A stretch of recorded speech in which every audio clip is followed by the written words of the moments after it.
माझ्याशी लघु बाळ परी माझ्या जीवाचे झाले काळ या ते उपक्षित सकळ धड तेने नाचतील पै माझे. दुदुंबीने विचार केला महाराज ही लेकरं दिसायला लहान दिसायले पण माझ्या सर्व सैन्याचा संवार यांनी केलाय. मी जर यांची उपेक्षा म्हणून यांना सोडून दिलं तरी माझ्या उरलेले बी सैन्याचा संवार करून टाकतील एवढे बलवानी चौकीच नाही तर असा विचार दुदुंबी करू लागला. अग्नी म्हणून लहान स्वल्प म्हणून जीवन वैरी म्हणून एक बळहीन हे निश्चय करिता बरे. आणि विचार केला महाराज अग्नीला कधीच लहान म्हणायचं नाही. दीपकलिका धाकुटी महातेजा ते प्रगटी तैसी सद्बुद्धी ठेकुटी म्हणू नये. अग्नीला कधी लहान समजायचं नाही. एखाद्यावरती ऋण आहे त्या ऋणाला सुद्धा कधी कमी समजायचं नाही. वैरी किती बी लहान असू द्या वैर्याला कमी समजायचं नाही. ह्यांना प्रत्येकाला जवाच्या तेव्हा उत्तर दिलेलंच बरं राहिलं असा विचार दुदुंबी करू लागला. मग पारतात माझाशी बोले बोला त्वाच मारिले रण मंडळा या कर्णात मजे मारिला चंद्रचूड वीर माझा. आणि दुदुंबीनं बोलायला सुरुवात केली. ही बब्रुवाहन ह्या बब्रुवाहनानं माझा लाडका प्रधान काल शिष्टाई करायला आलेला त्या रणमंडळाला त्या बब्रुवाहनानं मारलाय आणि चंद्रचूड नावाचा माझा असणारा वीर या वृषकीतून मारलं असं तो दुदुंबी बोलू लागला. परी हे वीर दिसती कृष्णा करती मज कृष्ण पुत्राची भासती याही केली संग्राम ख्याती कृष्णवीर्याचे नवल काय. आणि विचार केला महाराज ही लहान दिसायली लेकरे कृष्णा सारखीच दिसायली त्यामुळं मला वाटतं ही कृष्णाचीच मुलं असतील आणि कृष्ण एवढाच यांनी पराक्रम आघात केलाय असा विचार दुदुंबी करू लागला. तुम्हा दोघाचा करिता संवार पार्थ होईल दृष्टिगोचर त्या ते मारिता इंदिरावर पडेल दृष्टी अनयसे. आणि विचार केला महाराज कुणी दुदुंबीला बब्रुवाहन आणि वृषकेतू ह्या दोघांना जर इथं आत्था मारलं तर अर्जुनाला दुःख वाटेल अर्जुनाला राग येईल असा विचार या ठिकाणी करतात. सह पळून येती सायक घाबरा झाला दैत्य नायक जेवी सहस्र करे शोभे अर्क तैसा बालंकित शोभला. आणि विचार केला ही विचार करत होता दुदुंबी आणि या चौघांचे बाण येत होते. चौघांचे चारी दिशेकडून बाण आले. बाण दुदुंबीच्या अंगावरती लागले. हजारो हातामध्ये सूर्य दिसावा तशा पद्धतीनं तेजस्वी असणारा तो दुदुंबी आणि त्याच्या शरीरामध्ये घुसलेले बाण दिसू लागले. म्हणतात बाणे खिळले शरीर सकळ तेने दैत्य झाला व्याकुळ मग भय स्मरे तो तत्काळ अष्टभैरवा ते मानसी. आणि मग ह्या चौघांचे बाण लागले महाराज दारुण भयंकर बाण लागले दुदुंबीला. सर्वांगाला बाण लागल्यामुळं तो व्याकुळ झाला अंगामधून रक्त वाहू लागलं. मग दुदुंबीनं मनामध्ये अष्टभैरवांचं स्मरण केलं असं सांगतात. स्मरताची पावले अष्टभैरव ती पसरली आसे माव अभिनव त्या मायेचे वैभव मोहिल वीर चौघेही. आणि मग ते अष्टभैरव आले दुदुंबीच्या संरक्षणासाठी आणि ती अष्टभैरवांनी माया निर्माण केली. मायेचं लाघव तिथं दाखवलं. ह्या चौघांना सुद्धा मोहित केलं मोहून टाकलं असं सांगतात. आता न करावाजी उशीर उपेक्षित करतील दळ संहार परी हेर येरांचा दुःख सागर न पाती ऐसे करावे. आणि विचार केला महाराज कुणी अष्टभैरवांनी सांगितलं दुदुंबीला आता वेळ लावू नका. ही मोहन केलं ह्यांना गुंतवून टाकलंय मायेमध्ये. ह्यांना मारायचं पण एकमेकाला माहिती होऊ द्यायचं नाहीये. यांना मारलेलं असं सांगतात. मग दैत्य सोडिले चारी बाण त्यासी करावया नसे निवारण ते जे वडवा नळा समान केते वदन काळाचे. आणि दैत्य राजाने दुदुंबीने 4 बाण चौघाच्या अंगावरती सोडले. त्या 4ही बाणाला निवारण नव्हतं. अनिवार्य अशा प्रकारचे ते बाण होते, किंवा एखादा काळच तोंड पसरून आलाय की काय अशा प्रकारचा भास होऊ लागला म्हणतात. येता देखुनी अनिवार्य बाण घाबिरे झाले चौघे जण. वारिता वारिता पंच प्राण घेऊन गेले चौघाचे. आणि ते असणारे 4 बाण दुदुंबीने सोडले होते महाराज. ही 4 बाण आल्यानंतर ना चौघांनी निवारण्याचा खूप प्रयत्न केला, पण अनिवार्य बाण होते, त्याचं निवारण करता आलं नाहीये. ही 4 बाण आले, चौघांना लागले आणि चौघही तिथे रणांगणावरती पडले म्हणतात. की तो अभिनव कुंभ उद्भव जाण केले चतुसमुद्राचे प्राशन. किंवा रणभूमीत तापवून गेले अस्तमानात चतुर्भानू. आणि विचार केला महाराज, 4 जण ते बाण 4 आले होते आणि 4 बाणांनी चौघाला मारलं. जसं अगस्त्य महाराजांनी 4 चतुसमुद्र प्राशन केला, तशा पद्धतीनं 4 बाणांनी चौघाचा जीव घेतला असं सांगतात. दैत्यवीर श्रीने मातला त्या सुख गर्वे असे फुगला. उभा राहून लक्षिता झाला कृष्ण अर्जुनाचे आगमन. आणि दैत्य राजानं त्या दुदुंबीने यांना मारलं चौघाला. कोण होती 4 जण? बब्रुवाहन होता, वृषकित होता, अनिरुद्ध आणि प्रद्युम्न. चौघांना मारलं. गर्व झाला दुदुंबीला. कृष्ण आणि अर्जुनाच्या आगमनाची वाट बघू लागला म्हणतात. तो दळवार अवघा मोडला भय दश दिशा पळून गेला.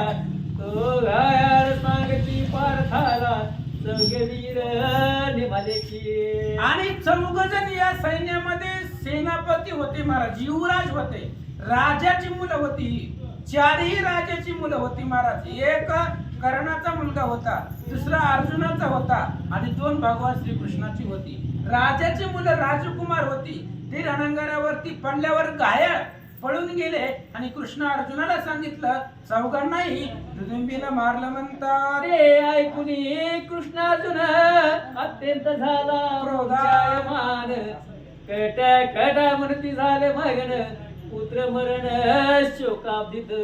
आणि ऐकलं महाराज कृष्ण भगवंतानी की सर चौघांना मारलं.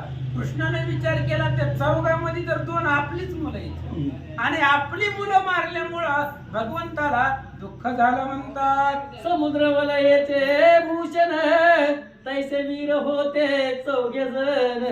दयाचे ऐकोन निधन नय मरण कामा. कृष्णानं अर्जुनाने विचार केला, महाराज समुद्र वलयांकित पृथ्वी जिंकणारे 4 जण आहेत, एवढे बलवान आहेत, पुरुषार्थी आहेत, आणि 4 जणाला दुदुंबीनं मारलं. ह्या चौघांच्या आधी आम्हाला का मरण आलं नाहीये असा विचार करू लागले म्हणतात. कृष्ण अर्जुन मुखेंदू कोमाईले पुत्र शोके नेत्र द्रव लागले. वा. ते काळी चंद्र हासादी वीर भरे विनू लागले तयासी. आणि मग विचार केला महाराज, जे असणाऱ्या भगवान श्रीकृष्णाने सांगितलं, ही 4 जण बलवान होते. शोक अग्नीमध्ये कृष्ण अर्जुन बुडाले होते. त्यावेळेस चंद्र हास्यादी इतरत्र राजे देवाच्या जवळ आले. काय बोलतात ऐका. या मृत्यू लोकींचा बडीवार जयासी झाला से आकार. त्याचा जीव होईल संवार येत संशय असे ना. आणि मग चंद्रहास्य राजाने इतरत्र राजांनी देवाला सांगितलं. देवाची समजूत काढू लागले. म्हणले, देवा, ही मृत्यू लोकावरती ज्यानं तांडव माजवलं ही दुदुंबी आहे आणि ही दुदुंबी सुद्धा एक ना एक दिवस मरणार आहे. टेन्शन घेऊ नका असं ते राजे भगवंताला बोलतात. तू तो देहातीत मुकुंद का लटका करीस पुत्र खेद. मदाज्ञा द्यावी खेद दैत्य मद हरवया. चंद्रहास्य महाराज परम भक्त होता, कृष्णाचा निस्सीम भक्त होता. आणि चंद्रहास्याने सांगितलं, देवा, तुम्हाला एवढा लोड घ्यायची गरज नाही. म्हणले की अहो, मनात आलं तर आत्ता चौघाला उठवण्याची ताकद तुमच्यामध्ये आहे. तुम्ही विधेय अवस्थेमध्ये जगताय, वर्तन करताय, तुम्हाला दुःख करायची काय गरज आहे. तरी सुद्धा आता आमचा पुरुषार्थ बघा असं श्रीकृष्णाला चंद्रहास्य बोलू लागला. मारुती म्हणे श्रीकृष्ण नाता मज तो बरे न दिसे आता हा दैत्य ना आटोप सर्वथा करील घाता सर्वाच्या. हनुमंतानं सांगितलं देवा लय त्रास झाला म्हणले तुमच्या संगतीमध्ये येऊन. ही दुदुंबी ऐकतच नाहीये, आता आपल्याला बी मारतय असं मला वाटायला लागलंय. हनुमंत कृष्णाला बोलतात तथापि न साडावा पुरुष यत्न बळीत मारावा हा बळ संपन्न जेने नेल्या मुची रत्न वीर सकळ अमूल्य. हनुमंतानं सांगितलं कृष्णा अंगामध्ये ताकद आहे तोपर्यंत लढायचं. ही दुदुंबी बलवान आहे म्हणून घाबरायचं नाही, पुरुषार्थ दाखवायचा आणि याला बळानं मारायचं. ह्या दुदुंबीनं आपली रत्न मूलरूपी रत्न घेऊन गेलेला आहे. अफाट आपली संपत्ती सेना संपत्ती यानं संवार केले. हनुमंत देवाला बोलतात मग सावध होऊन चक्र पाणी संबोधीला गांडीव पाणी क्षत्रिय धर्माची हानी तू का करीसी धनुर्धरा. आणि हनुमंताच्या सांगण्यावरनं कृष्ण भगवान परमात्मा सावध झाले. कृष्णानं अर्जुनाला सांगितलं अर्जुना मुलं मेली म्हणून रडत बसत असतात का? उठ म्हणजे क्षत्रिय आहेस तू आणि क्षत्रियाचा धर्म काय असतो जगाला दाखव, युद्ध कर असं भगवंत अर्जुनाला बोलतात. सावध होऊन श्वेतवाहन अत्यंत झाला कोपायमान या दैत्येश्वराचे मर्दन आताचे करीन निजबळे. आणि मग अर्जुन सावध झाला महाराज. चक्कर आली होती, मूर्छित पडला, मुलं मेली होती, त्यामुळं क्रोधायमान झाला होता. आणि अर्जुनानं सांगितलं देवा आता या दुदुंबीला ठेवत नाही म्हणले, माझा पुरुषार्थ बघा असं अर्जुन देवाला सांगू लागला. मग कृष्ण म्हणे सकळ वीरा हा तो अनर्थ झाला खरा आता पुढील या विस्तारा सांगा मिळून सकळ ही. आणि मग कृष्णानं सांगितलं आपलं प्लॅनिंग नव्हतं म्हणले, आपलं नियोजन नव्हतं, आपण असंच आपलं युद्ध करायला गेलो, नियोजन आपलं नाहीये. मग आपल्या सगळ्या सैन्याचा संवार झालाय, आता नियोजनबद्ध युद्ध करायचं. त्यामुळं कसं कसं प्लॅनिंग करायचं सर्व राजांनी मिळून सांगा असं श्रीकृष्ण बोलू लागले. चंद्रहास वीर वर्मा हंस ध्वज सात्विकी कृत वर्मा एवणाश्वानी प्रवीर नामा नीलध्वज अनुशाल्व.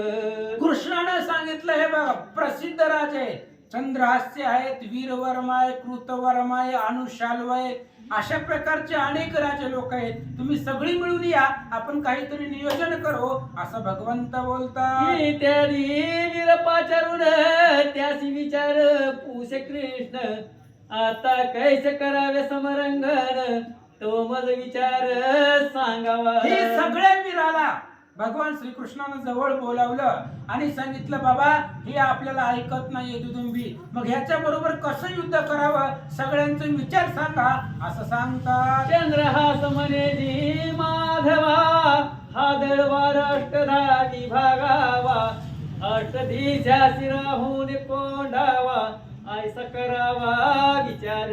चंद्रहास्य राजाने सांगितलं म्हणले देवा अफाट सैन्य आहे आपल्याकडे, मग ही सगळी सैन्य 8 दिशेला विभागून टाकायची, 4 दिशा आणि त्याच्या उपदिशा 4 अशा प्रकारच्या 8 दिशेला हे सैन्याची विभागणी करा असं सांगतात. मध्ये रावे तुम्ही ऋषिकेशी आम्ही उठावा देवतयासी ऐशी या विचार आम्हासी साध्य होईल दुदुंबी. आणि चंद्रहास्याने सांगितलं देवा अशा प्रकारचं प्लॅनिंग करायचं म्हणले. ही सगळी वीर जे आहेत यांना 8 दिशेला त्या ठिकाणी नियोजन करून उभा राहायला सांगा आणि तुम्ही आणि अर्जुन मध्यभागी राहा. असं जर नियोजनबद्ध युद्ध केलं तर दुदुंबी आपल्याला आकळता येईल असं सांगतात. ऐकोनी हसला वात नंदन म्हणे काय हे बोलले ती वचन तयासी प्रसन्न प्रभुनंदन शुक्र कुळगुरु सर्वस्वे. आणि मग अशा प्रकारे चंद्रहास्य राजाने नियोजन सांगितलं. हनुमंत हसू लागले महाराज. हनुमंतानं सांगितलं काही बी करा काही उपयोग होणार नाही, का हे असणाऱ्या दुदुंबीला जी काय असणारा शुक्राचार्य आहे, दैत्यांचे गुरु आहेत, ते दैत्य गुरु यांना साई आहे कोणाला, हे राक्षसांना, असं हनुमंत सांगू लागले. आणि ग प्रसन्न याशी शंकर त्याच्यावर हा अभय वीर, बरं. म्हणून कोणाचा विचार तेथेन चाले सर्वथा. हनुमंताने सांगितलं, हे बघा तुम्ही किती बी नियोजन करा, दैत्यगुरु शुक्राचार्यांचा हात यांच्या पाठीमाग आहे आणि महादेव यांच्यावरती प्रसन्न आहे. महादेवाचेही त्या ठिकाणी महादेवाचा अभय असतं यांच्यावरती आहे. तुम्ही किती जरी विचार केला तरी तो दुदुंबी ऐकणार नाही. हनुमंत सांगू लागला, याचा पिता गजासुर जेने सहस्त्र वर्ष केला समर, परी त्यासी मारावया शंकर सर्वता समर्थन झाला. आणि याचा वडील, कोणाचा, दुदुंबीचा वडील गजासुर आहे. त्या गजासुरानं हजारो वर्ष संग्राम केला तरी सुद्धा महादेवाला त्या गजासुराला मारता आलं नाहीये असं सांगतात. वीरभद्र आणि शंकर मिळून मारिती गजासूर, अंती सवित गौरीवर प्रसन्न झाला तयासी. मग महादेवाला सुद्धा त्या गजासुराला मारता आलं नाहीये. वीरभद्र आणि महादेव या दोघांनी मिळून त्या गजासुराबरोबर संग्राम केला आणि गजासुराला मारते वेळेस गजासुरानं महादेवाची स्तुती केली आणि मरताना महादेवाला प्रसन्न केलं असं सांगतात. माझी या पुत्रा देवी वरदान, कोणापासून यासी नसावे मरण, बरं. अजय करी सर्व पासून तू चर्म प्रावरण करी माझे. आणि मग त्यावेळेस गजासुरानं सांगितलं महादेवाला, महाराज आम्ही काय संपलो म्हणले, तुमच्या हातून मिलो, आमचा उद्धार झाला की, पण माझा जो मुलगा आहे दुदुंबी, ह्या दुदुंबीला अमर करायचं, याला पुन्हा कोणच मरण येऊन देऊ नका आणि मरताना माझा काहीतरी उपयोग व्हावा म्हणून माझं जी काय कातड आहे अंगाचं, त्या अंगाच्या कातड्यावरती तुम्ही बसावं असं गजासुर महादेवाला बोलू लागला. बरवे म्हणून श्री शंकर त्याहून अनंत दिधरेवर, म्हणून अजिंक्य हा असुर सर्व लागी जाणावा. हनुमंतानं सांगितलं तुम्ही किती बी प्लॅनिंग करा काही उपयोग होणार नाही. महादेवाचे हजारो वरदान आहेत या दुदुंबीला, अनेक वरदान आहेत, त्यामुळं दुदुंबी अजिंक्य आहे, तो कोणालाच ऐकत नाहीये असं सांगतात. परशुरामा सारिखा वीर येणे जिंकला न लागता उशीर, बर. माझा स्वामी रघुवीर येणे पाठविला समाधाने. आणि त्याने विचार केला, महाराज हनुमंताने सांगितलं त्या दुदुंबीला परशुरामासारखा वीर क्षणामध्ये जिंकलाय आणि माझा असणारा स्वामी भगवान परमात्मा त्याला सुद्धा समाधान करून रामाचं माघारी पाठवलं. रामाबरोबर दुदुंबीनं हात मिसळणे केले असं सांगतात. ऐसा हा दैत्य पराक्रमी न जिंके वेच संग्रामी, यास्त विचार करावा तुम्ही जेने साधे निज हित निज कार्य. आणि हनुमंताने सांगितलं की बाबांनो, हे दुदुंबी तुम्हाला कोणालाच मरत नाही म्हणले, मग काहीतरी युक्ती करा जेणेकरून त्याचंही आणि आपलंही साध्य होईल असं या ठिकाणी बोलतात. ऐसे ऐकता वचन उगे राहिले कृष्ण अर्जुन, आता पुढे कथानुसंधान सावधान ऐकावे. अशा प्रकारे कृष्ण अर्जुनानं ऐकलं हनुमंताचं बोलणं, कुणीच बोलना गेलं. महाराज काही बोलावं आता, शांत राहिले. यापुढं उद्याच्या प्रसंगामध्ये काय होतंय ऐका म्हणता. पुढील प्रसंगी निरूपण अत्यंत रसाळ असे जाण, ते ऐकावे सावधान मने श्रीधर श्रोतया. श्रीधर स्वामी श्रोत्यांना हात जोडून सांगतायत पुढच्या प्रसंगामध्ये, पुढच्या अध्यायामध्ये काय काय होणार आहे लक्ष देऊन ऐका. इथे श्रीधर्माश्वमेध पुराणांतर कथानुवाद दुदुंबी आख्यानगाद सप्त चेष्टेतम अध्याय गोळा. कुंडली कवरधारी विठ्ठल श्री ज्ञानदेव तुकाराम भगवान की जय. कुंडलिकावरदे हरिविठ्ठल श्री ज्ञानदेव तुकाराम प्रभु रामचंद्र भगवान की जय. कपिवर्य महारुद्र हनुमान की जय. ओम श्री गणेश नमः. जेमिनी म्हणे गा भारता, ऐके पूर्वजाची दिव्य कथा. एकाग्रे करुणिया चित्ता होई वचनार्थी सादर. ग्रंथ करते श्रीधर स्वामी या ठिकाणी सांगतायत वैशंपायन ऋषी जन्मेजय राजाला सांगतात तुझ्याच पूर्वजांची कथा आहे. तुझे जे पूर्वज होऊन गेले त्यांची कथा आहे. रसाळ आहे, बावन आहे, गोड आहे. लक्ष देऊ नाही का? मग कर जोडनिया वीरवर्मा बिनवितासे पुरुषोत्तमा. मज पाठबाजी संग्रामा बळे जिंकीन दुदुंबिते. आणि मग वीरवर्मा त्यानं भगवान श्रीकृष्णाला हात जोडले आणि सांगितलं देवा मला त्या दुदुंबी बरोबर युद्धासाठी पाठवा. मी माझा पराक्रम दाखवतो तुम्हाला. असं तो वीरवर्मा भगवंताला बोलू लागला. मज वीरवर्मा पुढे काय दैत्य ते बापुढे. बरं. करोनी सोडीन ते वेडे बाण जाळे करोनिया. वीरवर्मानं सांगितलं म्हणले देवा माझ्या बळापुढं ही दुदुंबी बापुड आहे काहीच नाहीये म्हणले. ह्याला रणांगणामध्ये वेड करून सोडतो. बाणाचं जाळं त्याच्यावरती सोडतो. त्याला युद्धामध्ये वेड लागल्यासारखं करतो. असं वीरवर्मा देवाला सांगू लागला. आज्ञा घेऊन तो उठला वेगे रथारूढ झाला. घावणी शाली धला सर्व वाजती रणतुले. आणि वीरवर्मा भगवंताची आज्ञा घेतली. रथावरती बसला.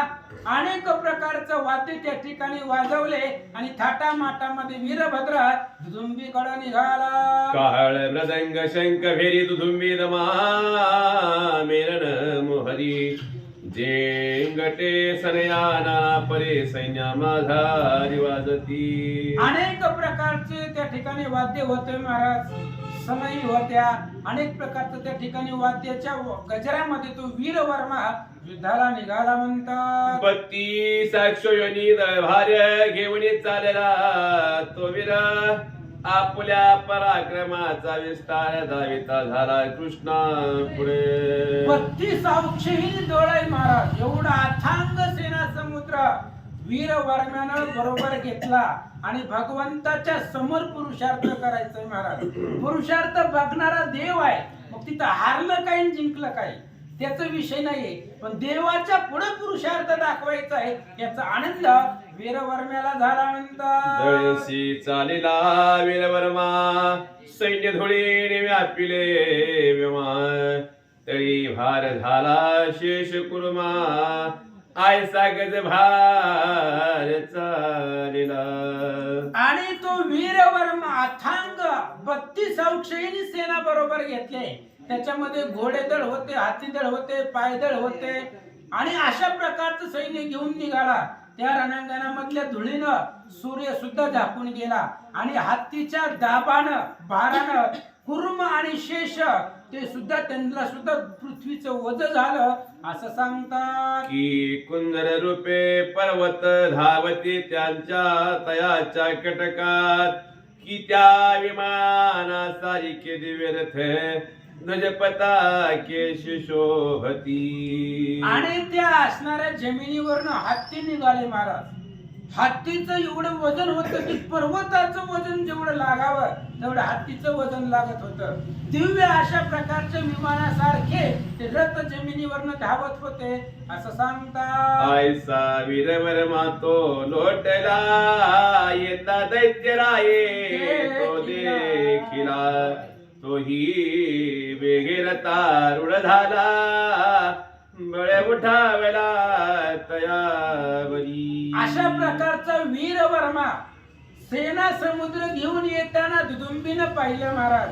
आणि दुदुंबी सुद्धा त्याच्या बरोबर युद्ध करण्यासाठी निघाला म्हणतात. तोही दळा झाली भेटी दोघे वीरा विख्यात सृष्टी.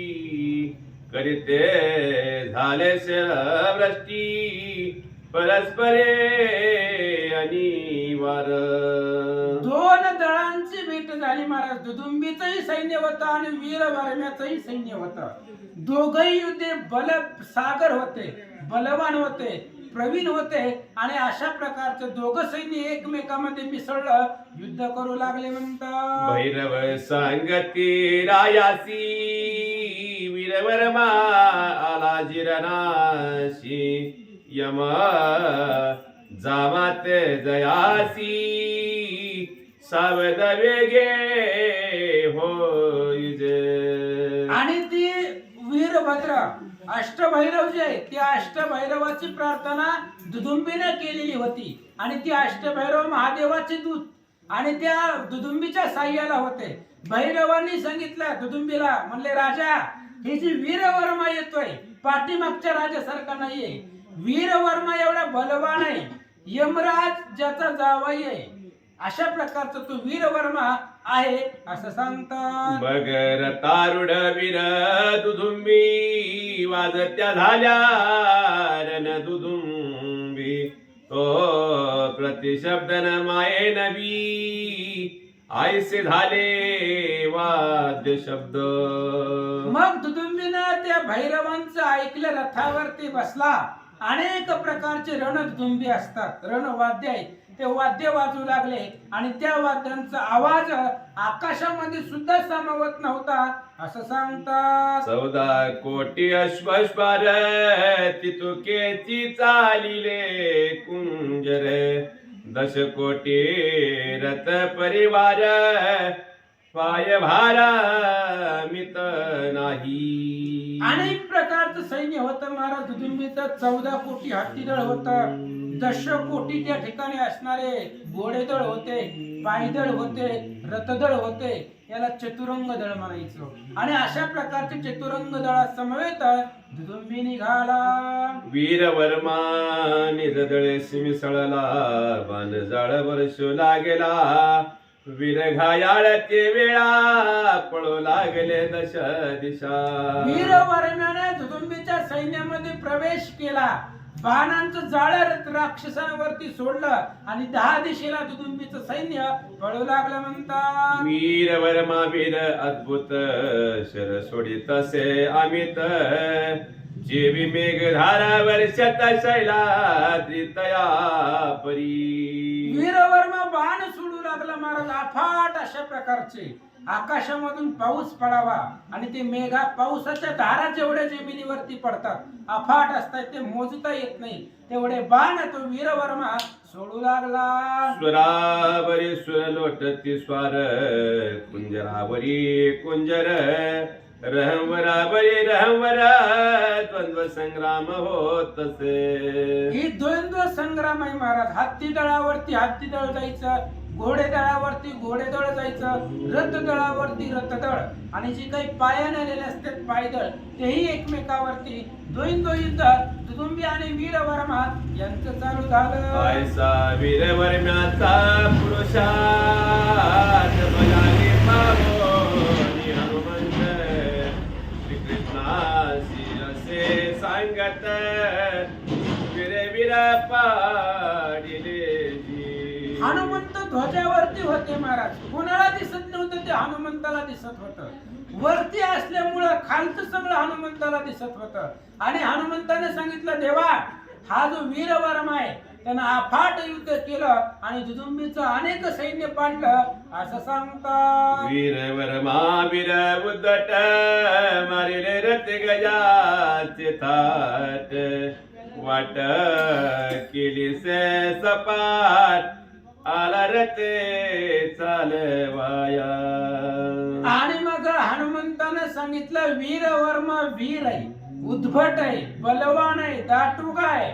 त्यानं दुदुंबीचं सर्व त्या ठिकाणी सैन्य मारलं, सैन्याचा संहार केला असं सांगतात. मग क्रोधे कवळला दैत्यवर धावून आला समोर मारुनी मार्गन त्या पारवलता झाला तयाशी. मग आपल्या सैन्याचा संहार झाल्यानंतर ना दुदुंबी रागाने समोर आला, अनेक प्रकारचे बाणाचा वर्षाव करू लागला आणि तो असणारा दुदुंबी वीरवर्म्याला काय बोलतो ऐका. दुदुंबी म्हणे वीरवर्म्याते तू बहुत जाणसी यमाची मते जामात पणे सांगितले तू ते परी तेथे न चालती. आणि मग त्या ठिकाणी असणाऱ्या दुदुंबीने सांगितलं वीरवर्मा तुला सगळं माहिती आहे रणांगणामधले, तू यमाचा जावई आहे, पण इथं वशिला चालत नाही म्हणले, बळ चालतं बळ.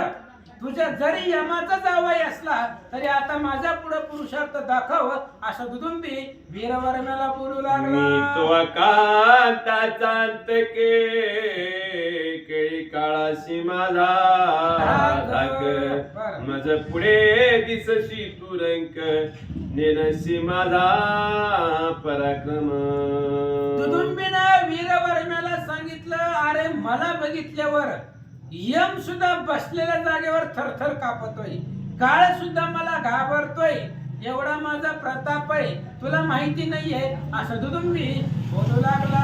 आता हो सावधान, साहे साहे माझे मान, म्हणून केले शर संधान, ते तात्काळ नपे निवारले. आणि मग दुदुंबीनं सांगितलं, वीरवर्मा आता माझ्या बाणाचा जे काही आघात आहे तो बाण सहन करून दाखव. म्हणून बाण दुदुंबीनं सोडले, निवारण वीरवर्म्यानं केलं. म्हणतात 1500 चापे ओढून ते तुके सोडिले दिव्य बाण, पुढे झाले ते अंत गुण लक्ष शतलक्षेसी.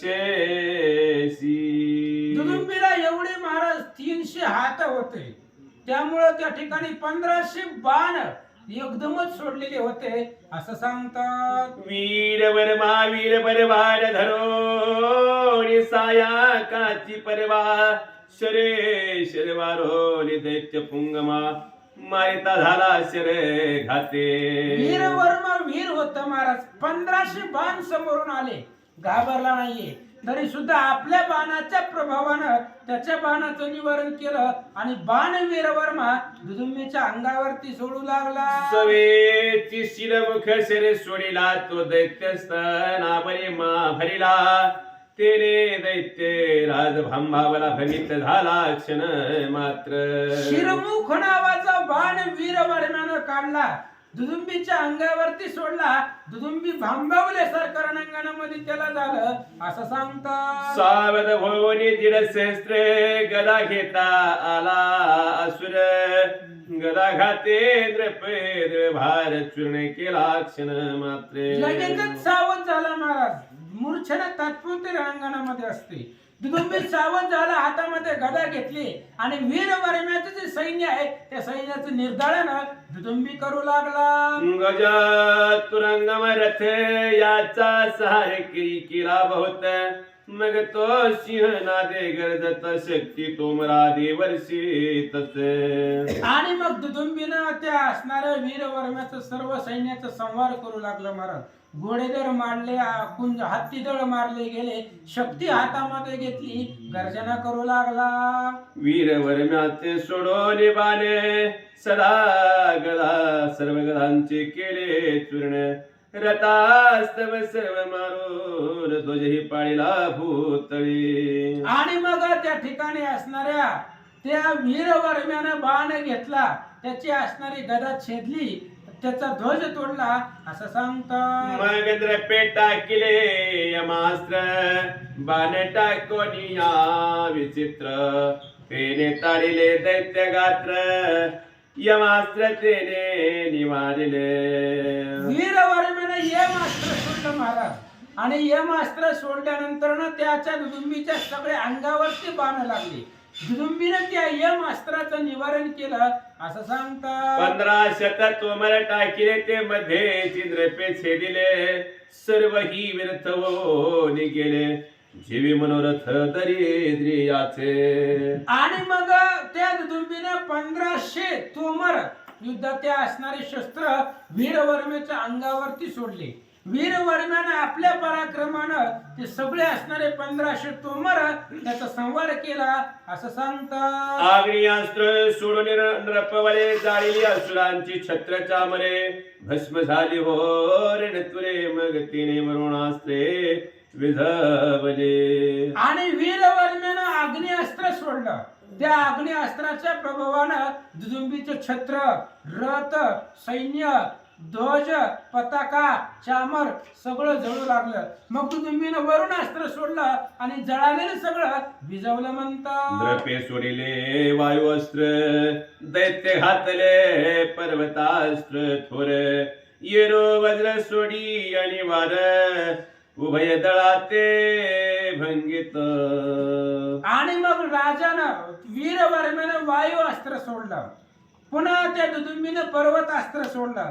पर्वतानं वारा थांबवला गेला. परत वज्रास्त्र वीरवर्म्यानं सोडलं म्हणतात. दुदुंबी झाला क्रोधायमान चारी लक्ष सोडिले बाण त्याचेही केले खंडन त्या सरस्वत पुराधिसे. आणि मग त्या दुदुंबीला भयंकर राग आला. महाराज 4 लक्ष बाण दुदुंबीनं त्याच्या अंगावरती सोडले. तेवढ्या बाणाचं निवारण वीरवर्म्याने केलं म्हणतात. मग म्हणे वीरवर मारण धीर याचा करावा वेगे संहार म्हणून आवेशला थोर दैत्य राजा ते समयी. दुदुंबीनं विचार केला महाराज मागच्या चौघापेक्षाही बलवान आहे. पाठीमागची चौघी बी आपल्याला ऐकत नव्हती. कसं तरी मारलंय.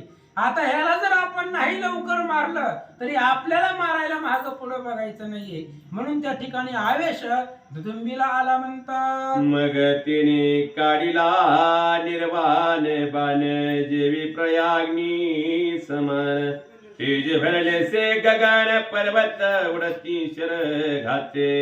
मग त्या दुदुंबीनं निर्वाणीचा बाण काढला. महाराज अग्नीसारखा दैदिप्यमान तेजस्वी बाण तो असणारा प्रलयकाली बाण दुदुंबीनं हातामध्ये घेतला आणि त्याच्या अंगावरती सोडू लागला. तो शर चालिला गरजत तेज दश दिशा उजळत बाण दर्शने कापला धरा कांत वारिता हृदयात संचरला. आणि दुदुंबीनं तो बाण सोडला महाराज निर्वाणीचा. तो बाण वीरवर्म्याच्या अंगावर जात असताना त्या बाणाच्या तेजानं 10 दिशा उजळून दिसत होत्या. त्या वीरवर्म्यानं निवारण करत असताना झालं नाहीये. तो बाण आला अंगावरती लागला म्हणतात. वीरवर्मा पडिला रणी प्राण सोडिला ते क्षणी हाकारे वरतली वाणी पांडवदळी ते धवा. त्या दुदुंबीच्या एकाच बाणानं वीरवर्मा रणांगणावरती पडला महाराज. वीरवर्मा पडल्यानंतर ना पांडवाच्या दळामध्ये हाहाकार झाला म्हणतात. समली पडला निरपणात ही यमासी कळली माते तू धावून आला त्वरित महाक्रोधे युद्धाशी. यमाचा जावाई होता महाराज तो. कोण? वीरवर्मा. जावाई रणांगणामध्ये पडला म्हणून यमाला राग आला आणि जावयाच्या कैवारासाठी भयंकर क्रोधानं यम आला म्हणतात. पुंडलिका श्री ज्ञानदेव तुका पंढरीनाथ भगवान.